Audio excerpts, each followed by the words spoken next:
YouTube? Welcome back to a long-awaited video, both by yourself and myself. I have been incredibly busy, so I thought I'd make this little update, talk about some things I've gotten, some things that I haven't gotten, maybe some things that I've changed about my playing. First of all, no, this is not mine, at least the bell section. This is a bell section I played 5 years ago when I borrowed it because I needed a large tenor for a gig, and I needed a large tenor for a gig again, and I didn't have a working one again, and I'm borrowing the same bell section. Total, I guess, chance, the odds are likely that I would borrow from this person, but still, I don't know. It's kind of funny. I'm using my Edwards TBCN slide. That's the bass crook, nickel crook, wide Edwards slide. I have an Edwards 2 in here, and it's fine. I actually like the Shire slide I have more, TB47. I think it sounds a little better, but the bell section will just flop over if I use a Shire slide. So this one it is. Again, not mine. I'm using it for a gig this week. Speaking of large tenors, my Holton, which I wouldn't actually use for this gig anyway, but even if I wanted to, it was broken. This is my Holton TR-158/258. It is a 258 because it has the screw bell, but it's marked, of course, 158 because it's Holton. They mess everything up. But the last time I got this out, I was like, you know what? I should probably practice some large bore tenor. Pulled the tuning slide out, and the inner tuning slide leg here, which is attached to the body of the instrument, because this is a reverse tuning slide, of course, popped out of the instrument and rendered it useless. And it only had solder on like a quarter of the tube, and it had just been waiting for that for so long. And I just went, whoop, just nice and lightly, and it popped out.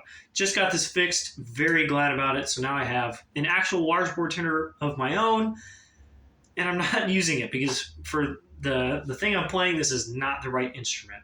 So I'm glad it's fixed, but it's just not what I needed. All right, put that away. Other changes. Ooh, yeah, this is a big one. So I've been playing a Marquis 85 for a while, Griego Marquis 85. I just gotten an 87. Someone was selling used. Obviously not used very much because they've only been out for like a month or something like that. And I'm just using it for now. I've really enjoyed the 85. I've played with an orchestra. I've done a lot of stuff with it, and it's done great. I make a nice fat sound in all registers. High range is easy. I've had no problems with low range. My really low range, pedal C, pedal B, double pedal B flat, are better than they've basically ever been, and that's on the small mouthpiece. So I haven't really felt the need to go larger, but I found this for less than it would be new. I've been trying it out, and I enjoy it. I'm not sure if I necessarily need the rim size. I think the cup's a little bit larger on the 87 and 90.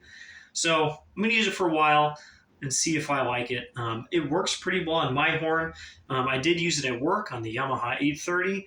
It did not work at all. It felt so bad. It's hard to put into words how bad the horn felt with this mouthpiece.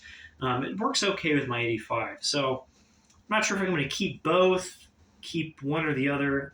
Really not sure yet. Haven't had a whole lot of time to really just sink in and evaluate these things. But I have 2 of these Marquis mouthpieces, currently using the 87 on pretty much everything. I've changed my playing a lot. Don't worry, there's a big reveal in a moment. But I want to talk about my playing real quick. I've been trying to make things consistent for a long time. I've got my embouchure journal. I'm constantly sussing things out, making things better. And I've had a million big breakthroughs. But the big one lately was that I just literally was not pushing my jaw forward enough to make the mouthpiece kind of flat on my face. I've been kind of assuming that I needed to play a little bit downstream because that's my natural, just slight underbite. And I've just been playing like that forever. And I must have been doing this in the past at some point, but I just randomly pushed my jaw forward, and boom, everything was fixed. I can play low, I can play high, I can have way more immediate response. Everything was better. So really massive change. It goes with a lot of other changes that I would love to talk about at some point, kind of like a long form video. Not so much as like, you all need to do this, but a way to show that as trombonists, as musicians, we're constantly changing and improving and taking a path, not just getting things right instantly and just doing that forever. I think some people get to do that. Most of us don't. So I would love to make a video about that at some point. But that's the really big one for me, is just pushing my jaw forward just a little bit. It kind of makes the mouthpiece a little bit flat on my face. It raises the angle of my instrument a little bit. And like I said, this doesn't necessarily apply to even a single person that watches this video. It applies to me. And it's just really exciting for me to have this like, aha, I can be so much more consistent. It's obviously something that I would randomly do in the past, and things would feel good, and then I would not know what it was, and later I wouldn't be able to play the same way. And now I can do it every time. There's still steps to be made, and I'm excited for those steps. Now, the big reveal, of course, constantly buying things, and the big one is this. Ta-da! This is a Shawgirl Aurora bass trombone, as played by, well, I'm not sure if anyone plays it right now, but the bass trombonist in Menozo Brass uses one of these. This is actually formerly owned by the bass trombone in Simon Bolivar Orchestra in Venezuela. You can look them up on YouTube. Super energetic, great playing, all that kind of stuff. I'm sure this isn't a bunch of those videos and recordings. And there are like 0 of these in the United States. This might be like the only one. I'm not even sure. Shawgirl doesn't even make these anymore. Shawgirl is an Austrian company, by the way. They make an Aurora, but I think it has rotors instead of Hagman valves like this does. So let's real quick go over the crazy stuff about this instrument. So we have nickel outer slide here, nickel crook. I think it's extra wide. This feels a little wider than a 50 or a Shire slide or whatever. It's got a removable lead pipe, I think. I haven't taken it out. You'll notice it's tuning and slide. We got the mechanism right here. Normal water key. Thank Jesus, Lord God. We've got typical kind of like weird Hagman paddles and linkage and stuff. It's interesting. The valves are actually a little offset from each other. You think they would be square because this looks very square, but no, they're actually a little bit offset like most Hagman sections. And of course, the valve wraps go around not the tuning slide, but the J-bend. This, of course, is tuning and slide. There's no tuning slide back here. So this is one piece all the way to here. You also notice that the valve tubing, it's kind of hard to see in this light, valve tubing is red brass. The bell is red brass as well, but the valve tubing is red brass, which is not common. That's on the Marquis B502. Edwards also has red brass valve tubing, and that's like super uncommon. So are the ends of the tuning slides. Of course, these are nickel because it's almost always nickel. And then we have one continuous J-bend from here all the way to the end of the instrument. This is really cool to me. Cons, of course, old cons, 60 series cons and 70 series cons with slide tuning have a J-bend, but they also have a big old ferrule right here where the J-bend stops and the bell begins. This is one piece, continuous, all the way from the valve to the end of the instrument. And as far as I can tell, this is a one-piece bell. Very thin at the end of the bell, and if you look at it in just the right light, you're not going to be able to see it in the video no matter what. There's a seam running all the way down to here. I think this is literally one piece. I can't find a vertical seam in this anywhere. It seems really unlikely. I feel like it has to be 2 pieces, maybe around where a con would be 2 pieces, but I can't see any bulging. I can't see any slightly thicker parts. It literally looks like one piece from there all the way to the end, which is crazy. Even making a one-piece bell, just a normal one that stops here, is really difficult, and that's why almost nobody does it. But making a one-piece bell that's another like a 1.5 feet longer and really small and tapered at the end, I'm just blown away. I really don't know how they made this.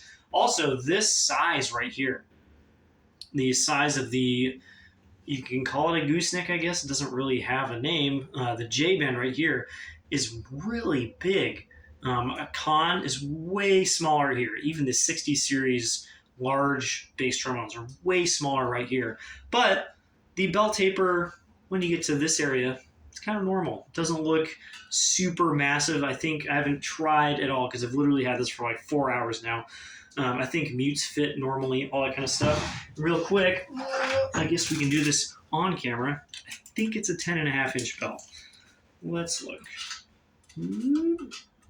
No, it is not. It is a 9.75-inch bell. So, slightly larger bell, not really that big. Man, I really thought that was larger. Anyway, not that big of a bell. Not that big right here. Let's check actually with a mute. Here we go. Knock some stuff down. I got my Trumcore. This is Trumcore, right? Yeah, Trumcore Lyric. Straight mute.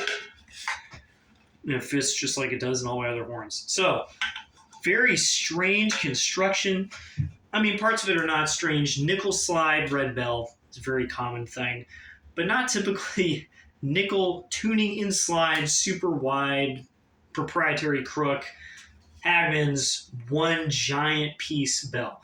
That doesn't happen very often, much less the tuning slides going around the back of the instrument. So very excited about this. I've literally played it for like 30 minutes because when I got it, the slide was falling apart. The tuning mechanism right here, this is how you move the outer slide on the outer slide. This is the tuning mechanism, was totally unsoldered from this point. So it would just fall off if I tried to play it too hard. Fixed that, and the hand grip right here, yeah, it's hard to point my finger, was also unsoldered. So if you took the slide apart, you could just twist the outer tubes against each other. Whee! That's not super conducive for slide action or, keeping the instrument in one piece. So just got that fixed. I literally have played like 15 minutes on it, and I really shouldn't play it because I need to be playing large tenor for upcoming stuff. So I'll try and get some time on this, and I'll have a review at some point. I am going to take it to work. This is going to be one of the weirdest instruments ever played at Disneyland by a long shot. I'm very excited to try it, and that's about all I got. Of course, other stuff has changed, but I'll keep this to less than 15 minutes of update video. I don't even know where to hold this. There's no braces. You just kind of like a handbag, I guess. Anyway, that's all I got. See y'all next time, and don't do drugs. I don't know. Bye.